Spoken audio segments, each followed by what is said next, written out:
Okay, so I have here the Rust-Oleum Paint and Primer in the Fossil color.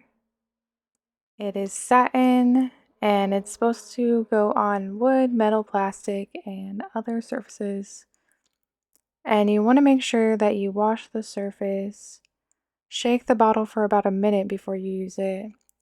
And you do want to hold the spray about 10 to 16 inches from the surface. And you want to steadily do it. You can apply the coats minutes apart. It dries to the touch in 20 minutes. And you can handle it within an hour. It will be fully dry in 24 hours. So we're going to try and see how well this covers. And I'm trying this on a wooden canvas.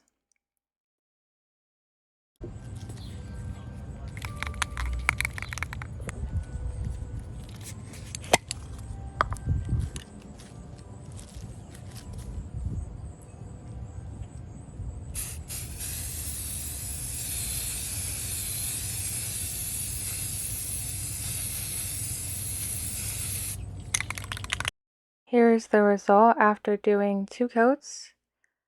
It covers really well. It looks pretty solid, so I highly recommend.